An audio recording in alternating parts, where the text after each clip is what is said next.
the hum of the operating room. My hands were deep inside a patient's cranial cavity when my assistant leaned close and whispered, "Dr. Carter, there's an urgent call from Crestwood Academy. They said it's about your grandson." I didn't look up. "You must have the wrong Dr. Carter. I don't have a grandson." But something in her voice made me pause, a tremor that had nothing to do with hospital protocol. "They were very specific," she said.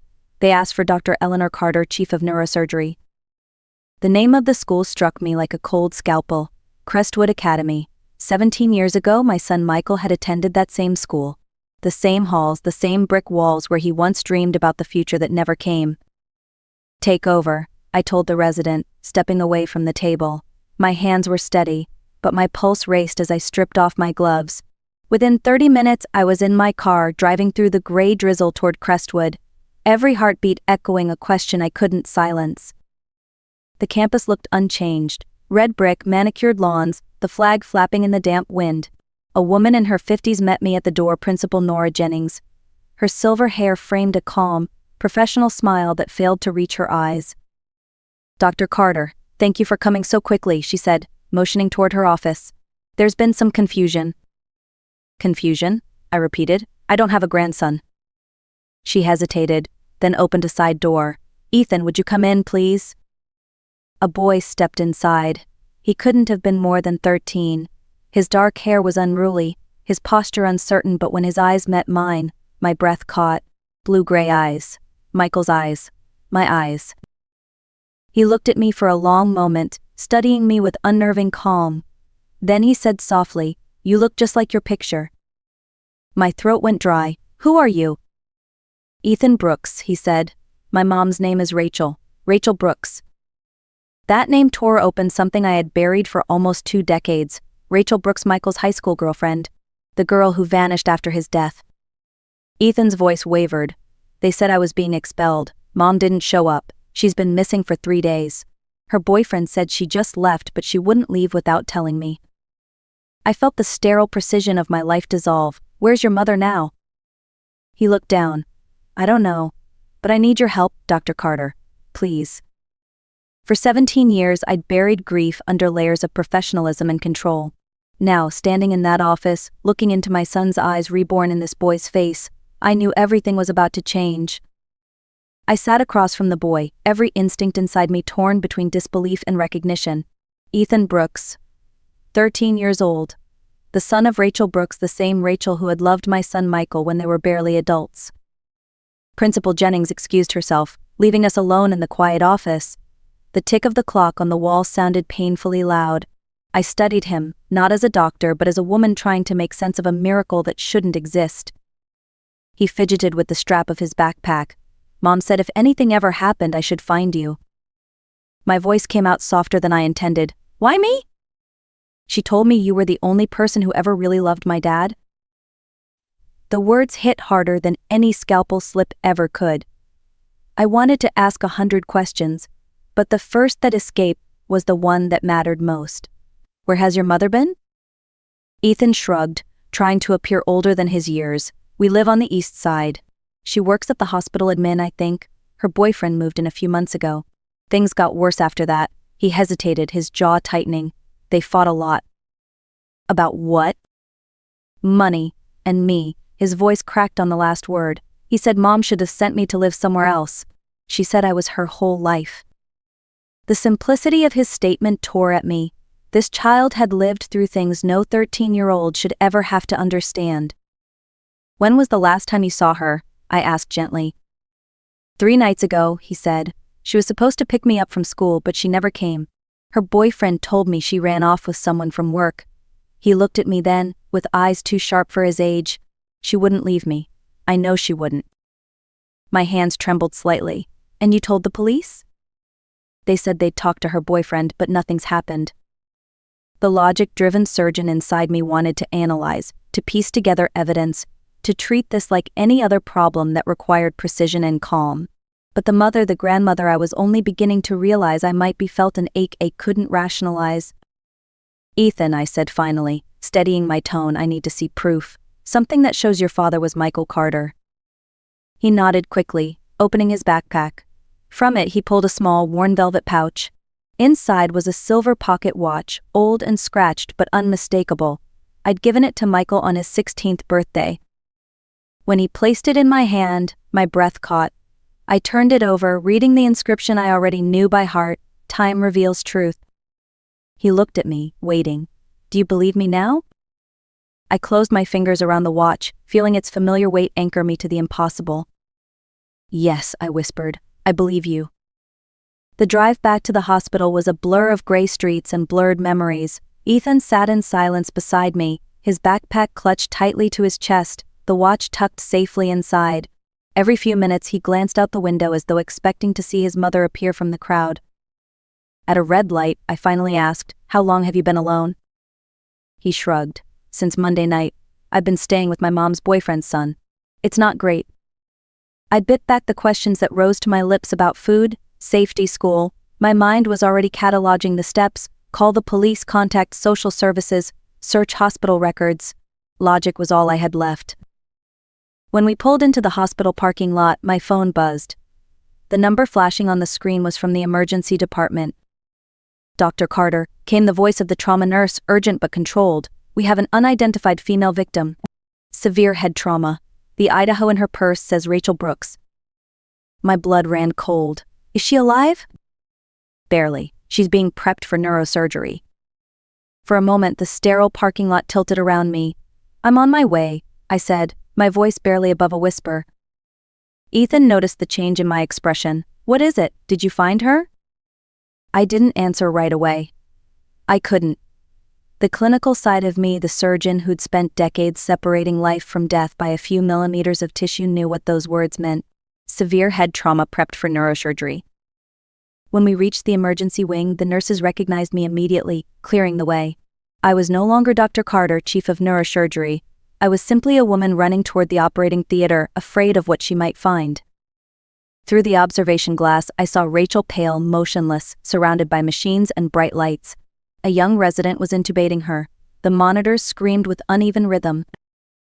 "She's my patient," I said automatically. One of my colleagues stepped forward, placing a hand on my arm. "Eleanor, you can't operate.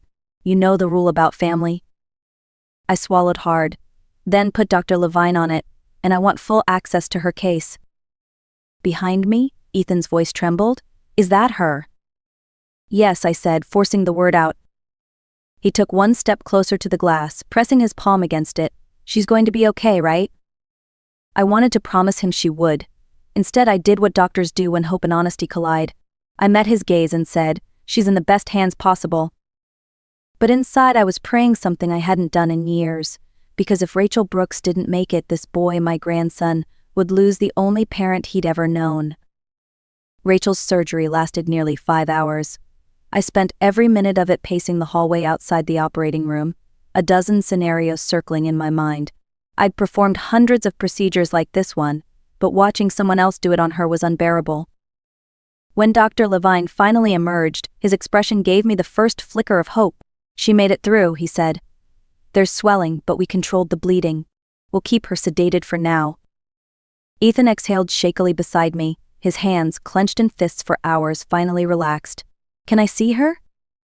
"Briefly," Levine said. "Just for a minute." Inside the EQ, Rachel lay pale and still, her face bruised and swollen, a breathing tube in place. Machines clicked and hummed softly around her. Ethan moved to her bedside, reaching for her hand. "Mom," he whispered. "I found her. The doctor you told me about. She's here." I stood at the foot of the bed, every wall I'd ever built beginning to crumble. This woman, barely 30, had carried a piece of my son's life, all these years. When we stepped out, Ethan said quietly, "We need to go to our apartment. There's a box my mom keeps with my dad's things. Maybe it'll help you believe everything." The next afternoon, Detective Harris from the local precinct escorted us to the apartment. The door was marked with police tape, the lock broken, the living room in disarray. Ethan walked through slowly, eyes darting from the overturned chair to the shattered lamp.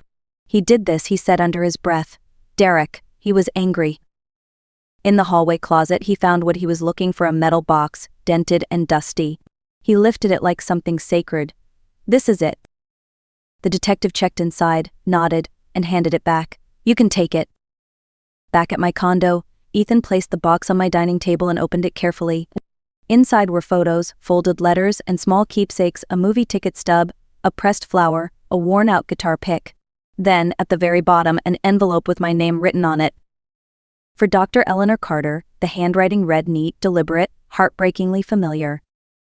I unfolded the letter. The paper had yellowed, but the words were clear. Dear Dr. Carter, you don't know me, but I loved your son. My name is Rachel Brooks. I'm 4 months pregnant. I tried to call you, but your office said you weren't taking personal calls. I understand if you can't forgive me, but I thought you should know. I stopped reading. The room spun. All those years I had believed Rachel had vanished out of guilt or shame, but she had tried, she had reached out, and my silence, the silence I'd built to protect myself from pain, had kept me from my own family. Ethan's voice broke through my thoughts. She said she tried to tell you. Tears burned my eyes. She did, and I never answered. In that moment, the past 17 years reshaped themselves around a single truth. She hadn't hidden him from me. I had hidden from her. 2 days later, Rachel began to stir. Her chart showed improvement, reduced swelling, stable vitals, increasing brain activity. I stood by her bedside, the monitors beeping in steady rhythm, as Ethan sat holding her hand, whispering updates she couldn't yet hear. She's stronger than she looks, I said softly. She's the strongest person I know, he replied without hesitation. His voice cracked, and he quickly looked away.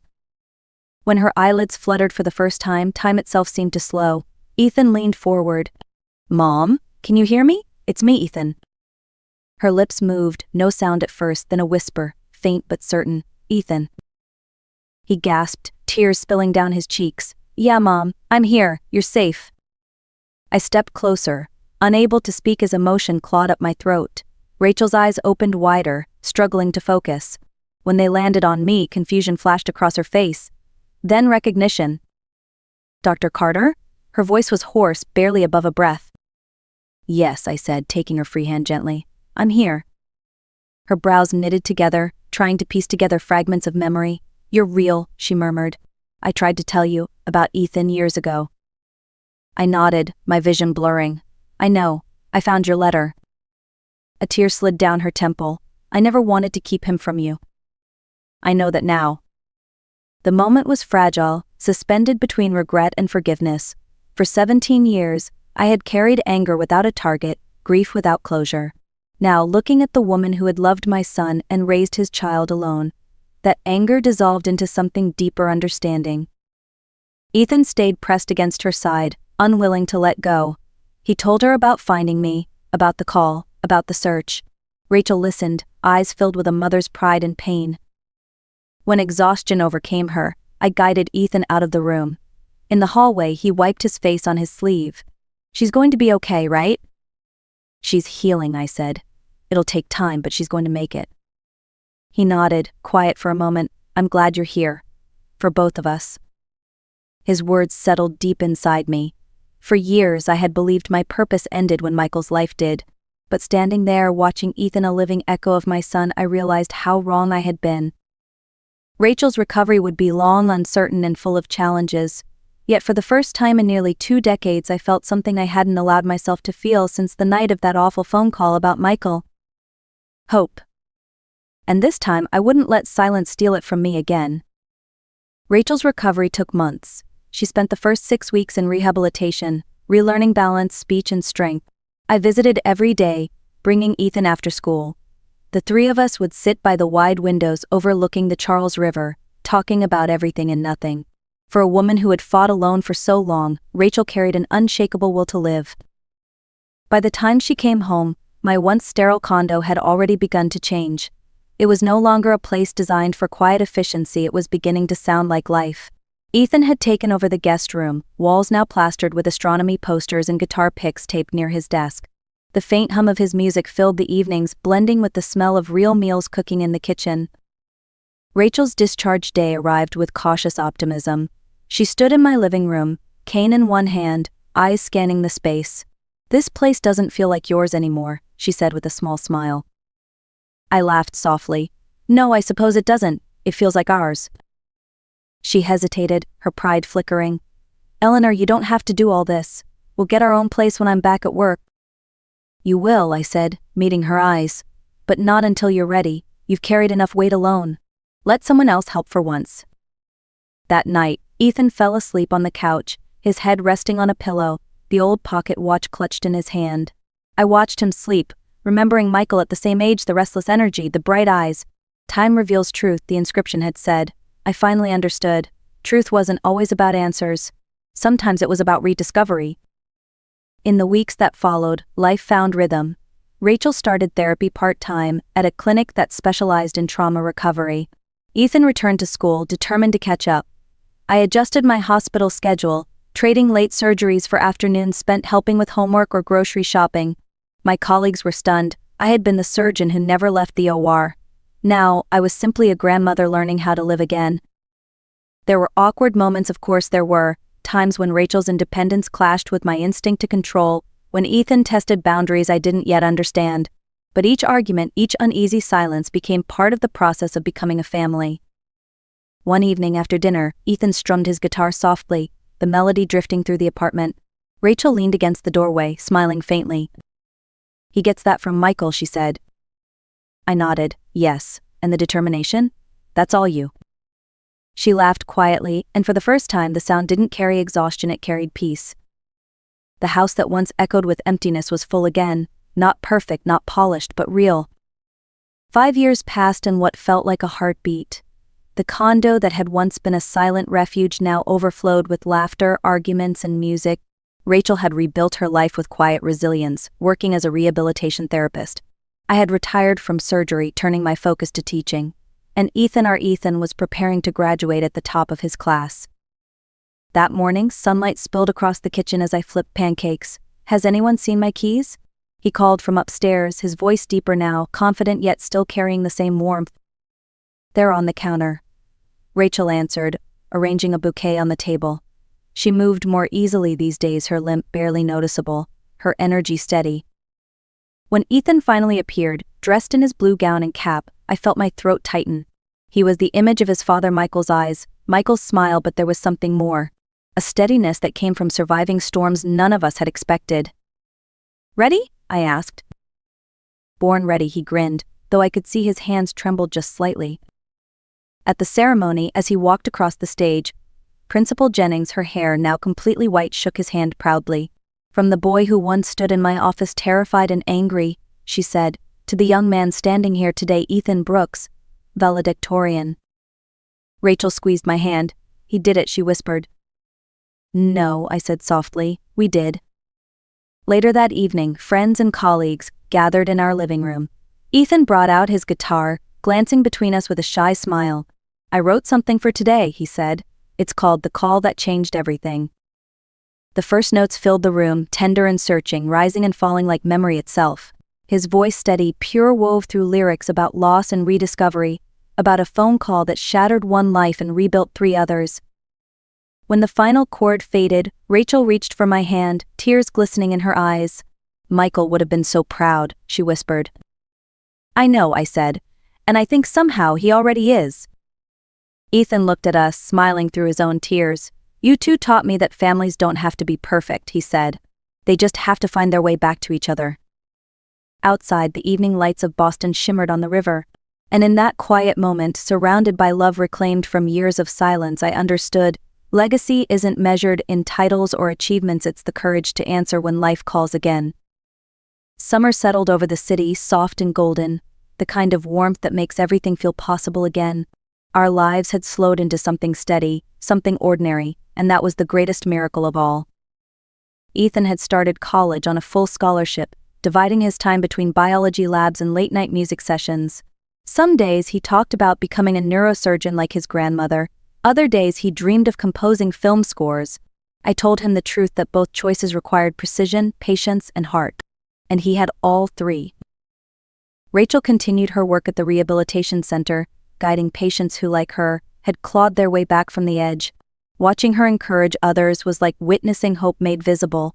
Every time I saw her smile, I remembered the frail woman in that hospital bed years ago and marveled at how far she'd come.